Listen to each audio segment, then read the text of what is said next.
hello and welcome to my channel. My name is Annalie. Nice to meet you.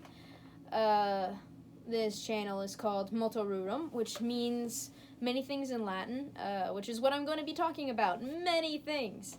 Everything from Dungeons and Dragons, the topic of my first video, to dragons, something I'm going to be talking about a lot. Characters, stories, movies, anything I'm interested in, I'm going to talk about, because nobody can stop me. So like I said a second ago, the topic of my first video is going to be the first time I was ever a dungeon master for D&D. So I originally started being a dungeon master last summer. That would be the summer of 2019, when I went to California for a traveling job, which is totally not important. So we won't mention that. Me and my coworkers, none of us had ever played Dungeons and Dragons before, so it was new for all of us, but a lot of us were really interested, and we knew a little bit. I knew the most out of everybody because I, consume so much Dungeons and Dragons stuff. So I knew a bunch of rules. Some of them were, homemade rules, but I knew them. I didn't want to be a dungeon master, though. I wanted to be a player. So my friend Abby, she also wanted to be a dungeon master and a player, so she was a dungeon master and a player, which worked out a lot better than they usually do. DMPCs, overpowered main character of the story. Didn't happen. She was really good at it. So we originally played Lost Mines of Findelfer for about 3 sessions, which was an official module, as most people who know D&D knows. And she was doing wonderfully. She was doing amazing. Her character, however, a bard, and another character in the party, a rogue, had a backstory together, shared backstory. They used to be partners when her character, the bard, betrayed the rogue. So, after the 3rd session, the next week, we wanted to play again. But 2 of our players were too tired. We just had a really busy week. Such a busy week. So me, the rogue, and the bard, we all wanted to play, but the other 2 didn't want to. So instead of, moving on without them, which totally wasn't cool, instead of doing that, we decided, they decided that they were going to do a backstory session where they, fleshed out what happened, because neither the bard nor the rogue knew why the bard had betrayed the rogue. They just knew that it had happened. Well, after they decided that, they came to me, and I wasn't actually expecting it. I was just chilling, hanging out, doing some D&D stuff, reading D&D stuff, and Abby came up to me and she was like, "Hey, can you DM this session for us? I know you've been wanting to be a DM, and I figured this would be a good time." And I was like, "Oh, yeah, sure, that's great. When do you want to do that?" And she was like, "Oh, 5 minutes." I was like, "What? No! You don't play a session 5 minutes after being told you're gonna play the session, much less Dungeon Master for the first time with only 5 minutes of preparation." That's not what I said, though. I said yes. I agreed to do this. So I was like, okay, all right. Go out of the room. I need 5 minutes to prepare. Go get ready. So they go and get ready. And I quickly search up a few things. This is gonna be crazy, but we'll do it. And already I had, an idea. I've always been pretty good at improvising, so I hoped it would work for this. So, I grabbed my trusty Dungeons and Dragons notebook. It's not a Dungeons and Dragons notebook, and it says follow your compass. In this case, my compass was spinning all over the place, so I couldn't really follow it very well, but, it went out, it ended up fine. So the session starts with them as partners, which is, their backstory. The bard and the rogue get this mission from their guild master, saying that they need to get these important, super secret documents from the castle of this local lord named Galen Mornala. He's an elf. So the first thing they do is they go do reconnaissance. So, they go over to, his castle and talk to the guards, one of which is a dwarf and one of which is a female orc barbarian, I think. She was cool. She was, really chill. And our rogue spoke orc, so she just really wanted to speak orc. So I just gave her the opportunity, you know, why not? They had a little fun role-playing session there. The bard ended up, you know, charisma-ing their way inside to meet Mornala. So they meet Mornala. There's a bunch of flirting involved. The rogue is kind of like sneakily checking out everything while the bard is keeping Mornala and his other court entertained. And they notice like there's this weird dark presence around, but they can't really like tell what it is. They rolled decent. They rolled like middling rolls. So it was like, you know, like they could tell something was up, but they couldn't tell what was up. So they knew to be careful. So the bard, through her flirting, because, you know, that's what all bards do, they flirt, managed to convince Mornala to invite the two of them to his ball in a few days' time on the full moon. Which isn't suspicious at all. Whatever.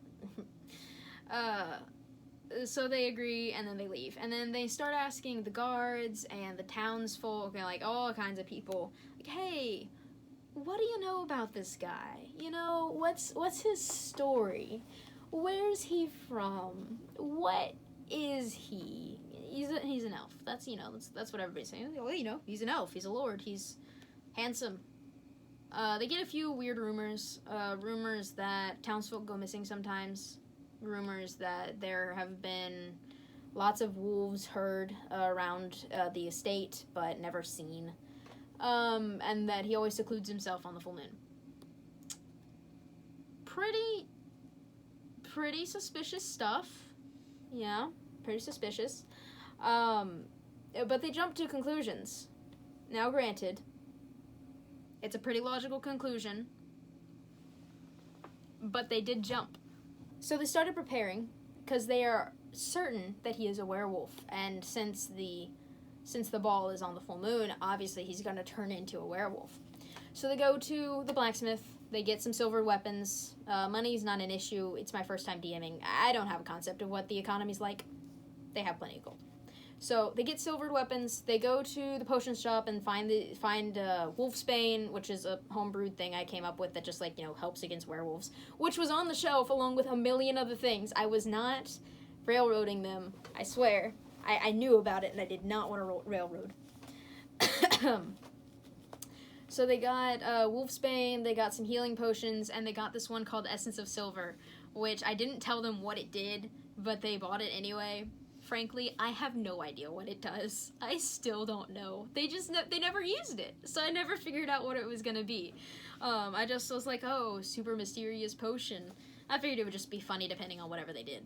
You know, like, if they threw it on somebody, it was gonna be, I don't know, like, hair sprouting stuff, or if they, like, drank it, it was just gonna give them gas. I don't know, it was gonna be something funny. But they never used it, so I never got to do that.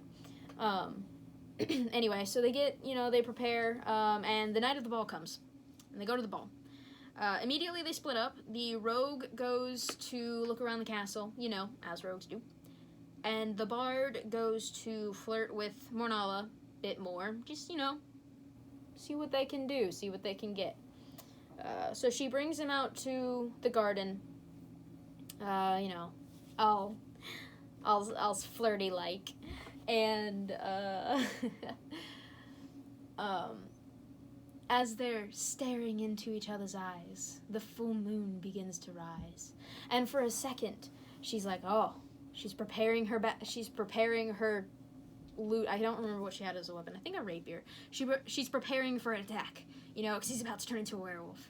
But the full moon rises, and nothing happens. She's just standing there staring at her, looking at her, and she's confused, like, out of character. They're like, what's going on here? And I'm like, I'm so proud of myself for how I kept a straight face. I kept such a straight face this whole time, which is impressive. I can't keep a straight face, but I managed it, which was good. So, instead of turning into a hideous, ravenous beast, he casts charm on her, which, as everybody knows, is bad when you're not suspecting it, and when you fail the saving throw like the bard did. So the bard is now charmed, and he kind of, like, walks up to her, does the, like, weird villain thing where he, like, lifts up the tip of her chin, I was making it really cinematic because it's fun. And he's like, oh, I see what you were thinking. Unfortunately, you've got it wrong. And he grins to reveal 2 large fangs, because he's not a werewolf. He's a vampire. And they go ballistic. They're like, what? No, how could it be? Oh, they're so mad. They're like, you gave me all the signs. I was like, I gave you signs. I didn't say he was a werewolf. Vampires can turn into wolves too. Duh. They know this. They're also nerds. I knew they knew this. Just because he secludes himself at the full moon, like, people do that. It's suspicious, I mean, okay, to be fair, I was trying to make them think he was a werewolf, but they didn't have to think he was a werewolf, so,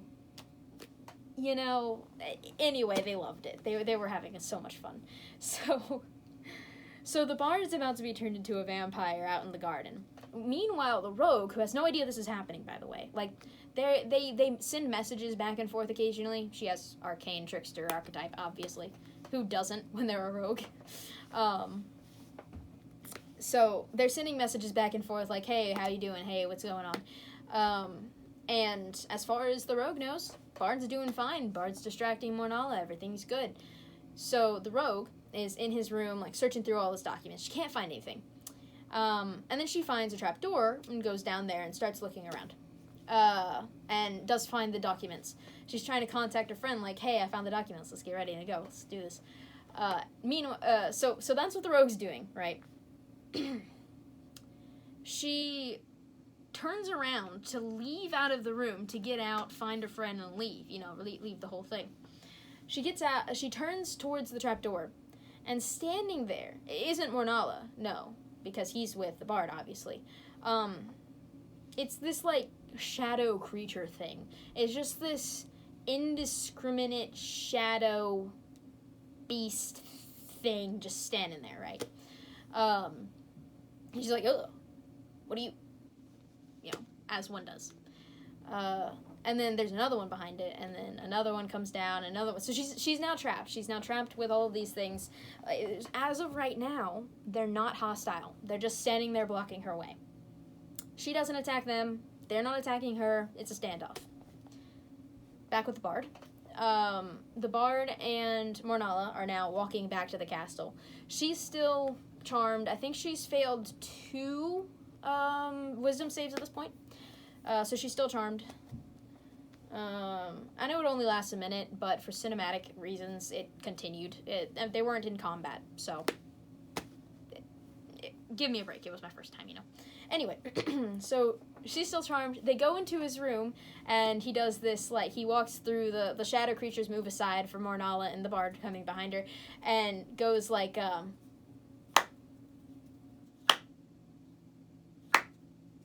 well, how lovely it is to see you in my inner sanctum, intruding. So, he kind of goes in this, like, little monologue, as villains do. And the rogue is like, ah, crap. Now, at this point, the bard breaks charm person. And Mornala notices, so he, like, turns around, and he goes to do hold person on them both, right? The rogue fails. The rogue is now hold personed, petrified. In the sense that she can't move, not in the sense that she's terrified. Though, frankly, I would be also terrified, so whatever. And the bard succeeds. So she goes bolting out. And she stops up at the front when she realizes, oh no, my friend is still down there. She's stuck. I gotta save her. But there's like a dozen, shadow creatures in that hallway. And she can see behind them Mornala glaring at her with blood red eyes. Because all vampires have blood red eyes. They don't really, but they're just really dramatic. So she's like, I'm gonna leave. And she dimension doors out of there, abandoning her friend. Which, let me remind you, is exactly what they wanted me to make them do in the first place. But as this happens, as the character, Dimension Door is out of there, books it, runs away towards the guild, abandoning her friend. Both the players, glaring at me. They're like, how could you do this?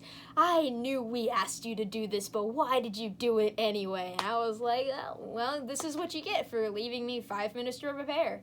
If I'd had more time, it would have been lamer. Because then I would have thought about it too much, you know. As it was, I found this really cool, probably OP homebrew monster and went with it. So now the rogue is stuck in the trapdoor hidden area with Mornalla. Her friend abandoned her. She is trapped with 1 million vampires. It was more like 6, but a lot of vampires. Mornalla kind of walks up to her and is like, I made the bard leave, by the way. The bard has no knowledge of what's going on right now, obviously, because otherwise she'd metagame. So Mornalla walks up to the rogue and goes, so do you want to die?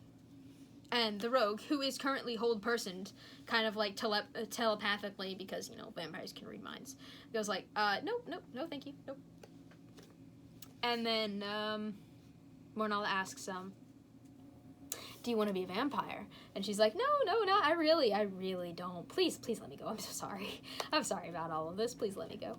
And he's like, I'm not going to let you go. But if you don't want to die and you don't want to be a vampire, let's make a deal. And so, against her will, the rogue must make a deal with this vampire. The deal is that he will set her free once she accomplishes something for him. To ensure that she accomplishes the thing, and he can keep tabs on her while she's doing it, he instills a curse on her.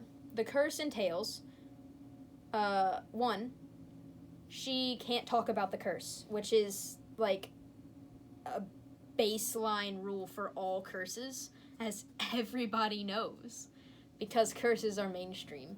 Anyway, can't talk about the curse.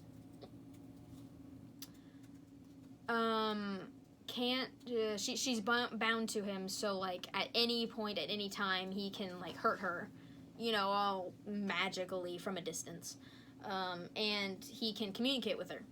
So, she can't talk to anybody. He knows where she is and can, like, hurt her at any time, and, he can talk to her at any time. So she is, you know, stuck in this curse and doing his bidding. The thing he asks for is a single pure soul. She doesn't know why he wants a single pure soul. She doesn't know where to find one. But until she finds one, she is cursed and bound to a vampire. But not a vampire yet. So, I mean, you know, pluses and minuses. And her friend abandoned her, so everlasting hatred.